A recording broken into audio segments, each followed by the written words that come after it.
IPS बनने का सफ़र कैसा रहा? आईपीएस बनने का सफ़र एज सच मतलब दोनों पॉजिटिव नेगेटिव दोनों ही रहा। मतलब स्ट्रगल तो है, यूपीएससी एज सच अगर एग्ज़ाम देखें तो वो खुद ही बहुत टफ है। इसके अलावा पर्सनल लाइफ में भी बहुत सारे इशू रहे, तो बट वो सब मैनेज हुआ पेरेंट्स के सपोर्ट की वजह से, फ्रेंड्स के सपोर्ट की वजह से और ख़ुद की मेहनत की वजह से वो सब कुछ डील हो गया। यहाँ तक पहुँचने में आपके परिवार का आपको सपोर्ट कैसा रहा?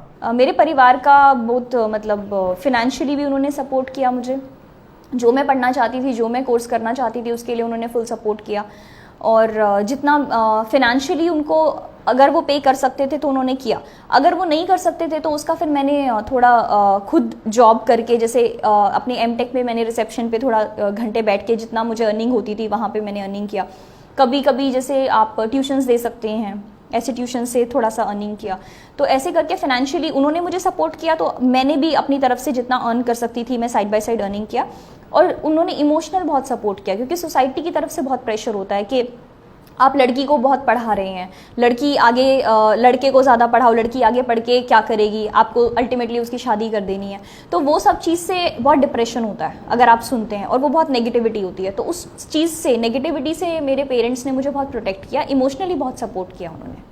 आपने पढ़ाई मैनेजमेंट और टेक्नोलॉजी में की, फिर आपने इस फील्ड में आने का क्यों चाहा? जब मैंने मैनेजमेंट और टेक्नोलॉजी में पढ़ाई की तो उसका जो स्कोप, मतलब मेरा जो ब्रांच था वो बायोटेक्नोलॉजी था और फूड टेक्नोलॉजी, उसका स्कोप इंडिया में एज सच बहुत कम था। तो उसी स्कोप को मैं आगे लेके मैं फॉरेन कंट्री में मैंने किया जॉब। तो जर्मनी में मैं गई और कनाडा में गई, दोनों में मैंने काम करके देखा। तो मुझे इतना रियलाइज़ हुआ कि वहाँ पे मैं जो भी काम कर रही हूँ वो सिर्फ और सिर्फ वहाँ की देश की डेवलपमेंट के लिए मैं कर रही हूँ। तो मुझे अपने देश की डेवलपमेंट के लिए कुछ करना था। और बीइंग अ लेडी ऑफिसर मुझे पता है कि हाँ, लेडीज़ का अभी स्टेटस अपनी कंट्री में इतना अच्छा नहीं है।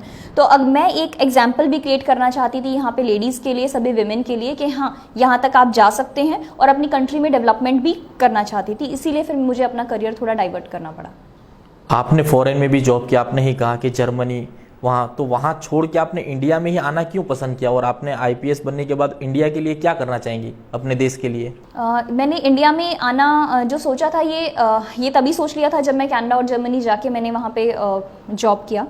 तो मुझे ये रियलाइज़ उसी टाइम हुआ था कि मैं अपने देश की तरक्की के लिए कुछ भी नहीं कर पा रही। मैं अगर काम कर रही हूँ, मैं इतने घंटे दे रही हूँ अपनी ज़िंदगी से, तो जो भी घंटे जा रहे हैं वो वहाँ की डेवलपमेंट के लिए जा रहे हैं। तो अपने देश के लिए मुझे तरक्की के लिए काम करना था, इसीलिए मैं यहाँ पे आई। और यूपीएससी के लिए मैंने इसीलिए सोचा क्योंकि यूपीएससी एक शॉर्टकट होता है कि आप जाके सोसाइटी को आप एम्पावर कर सकते हो।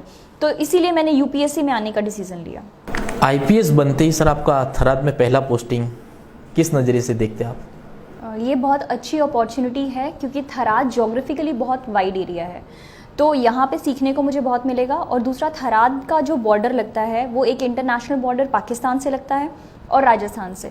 तो यहाँ पे जो मेन इशू इंटरनेशनल बॉर्डर के, वो भी मुझे सीखने को मिलेगा। थराद एज सच अगर हम देखें तो यहाँ पे काफ़ी सारे क्राइम्स हैं, प्रोहिबिशन से रिलेटेड सबसे ज़्यादा क्राइम यहाँ पे मिलेगा। कितने भी अगर ट्रक्स या कोई भी अगर व्हीकल एंटर करता है तो वो थराद साइड से एंटर करता है, राजस्थान बाउंड्री से। तो उसको रोकने के लिए हम काफ़ी एक्सपेरिमेंट कर सकते हैं। दूसरा, SC ST का यहाँ पे एट्रॉसिटीज़ के बहुत केसेस रजिस्टर होते हैं, और एरिया एज सच बहुत बैकवर्ड है, तो यहाँ पे काम करने की अपॉर्चुनिटी बहुत अच्छी है। तो जितना थराद से मुझे सीखने को मिलेगा तो उससे मुझे उतनी ही खुशी है कि मुझे थराद में मेरी फर्स्ट पोस्टिंग हुई है। और एक यहाँ पे मैं बोलूँगी कि थराद में SDPO स्टाफ में अब तक कोई महिला ऑफिसर आई नहीं है।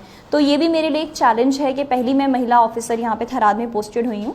इसको मैं एक अपॉर्चुनिटी की तरह लेती हूँ। थराद में पहला पोस्टिंग होने के बाद आपने किस प्रकार से, आपका काम करने का तरीका क्या है? आपने अभी तक गुनहगारों को क्या मैसेज देना चाहती है? अभी तक कौन कौन से आपने रेड किए?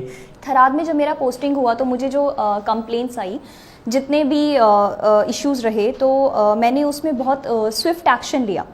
तो जैसे अगर कोई मुझे बोलता है कि यहाँ पे दारू चल रहा है, तो उसमें मैं खुद अपने स्टाफ के साथ रेड करने के लिए जाती हूँ।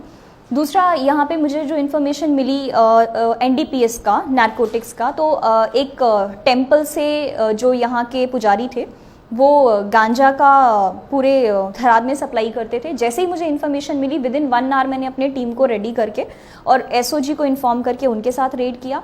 और तीसरा जो प्रोस्टिट्यूशन हाउस पे का जो लास्ट के 4-5 ईयर्स से चल रहा था, तो उसके लिए मैंने खुद अपने स्टाफ के साथ रेड किया। तो अगर मेरे पास कोई सीरियस कंप्लेंट आती है तो उसको मैं खुद पर्सनली अपने स्टाफ के साथ जाके रेड करती हूँ और डील करती हूँ। तो मेरा काम करने का तरीका है कि आप अगर मुझे कुछ भी इन्फॉर्मेशन देंगे, पहले तो मैं पब्लिक के साथ बहुत फ्रेंडली हूँ, तो पब्लिक मुझसे आके कभी भी मिल सकती है, कोई भी इन्फॉर्मेशन दे सकती है। और अगर मुझे किसी भी इन्फॉर्मेशन का एग्जैक्ट मुझे प्लान वर्कआउट करना है तो मैं अपने स्टाफ को इन्फॉर्म करती हूँ कि ऐसा इशू है, और हम सब स्टाफ मिलके प्लान करते हैं और फिर उसका एक्शन करते हैं। पिछले दिनों में आपने एक जिस्म फरोशी के धंधे का एक पर्दाफाश किया था, उसको आपने सक्सेस रेट बनाया, उसमें आपको क्या दिक्कत हुई और किस तरह उस रेट सक्सेस गई? जो ये प्रोस्टिट्यूशन हाउस जो चल रहा था जिसको रेड किया, इनका जो मॉडस ऑपरेंडी था वो बहुत कॉम्प्लिकेटेड था कि ये फ़ोन से ही इन्फॉर्म करते हैं और फ़ोन से कस्टमर को भी बुलाते हैं, और अगर कोई लड़कियां किसी को बाहर से बुलाना है तो भी इनका व्हाट्सएप कॉल से चलता है। तो CDR से और जस्ट अगर हम इन पे वॉच रखें तो उससे बहुत इम्पॉसिबल था।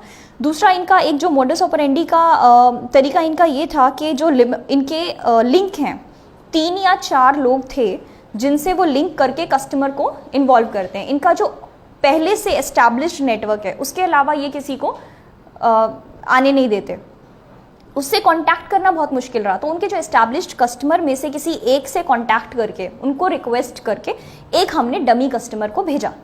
वहाँ फिर पूरा हमने 2 टीम्स रेडी की पुलिस की, और 2 उनका पूरा घर का स्ट्रक्चर देखा। उसके घर में 2 दरवाजे थे, एक पीछे और एक आगे, दोनों साइड हमने अपनी टीम को रखा, और जैसे ही हमें सिग्नल मिला अपने डमी कस्टमर से तो दोनों साइड से रेड किया और हम तभी सक्सेसफुल इसमें हो पाए। और वो सरप्राइज रेड था, इसीलिए उनको अपने फ़ोन से डेटा डिलीट करने का टाइम नहीं मिला, इसीलिए व्हाट्सएप से हमने काफ़ी एविडेंस भी इसमें रिकवर किए हैं।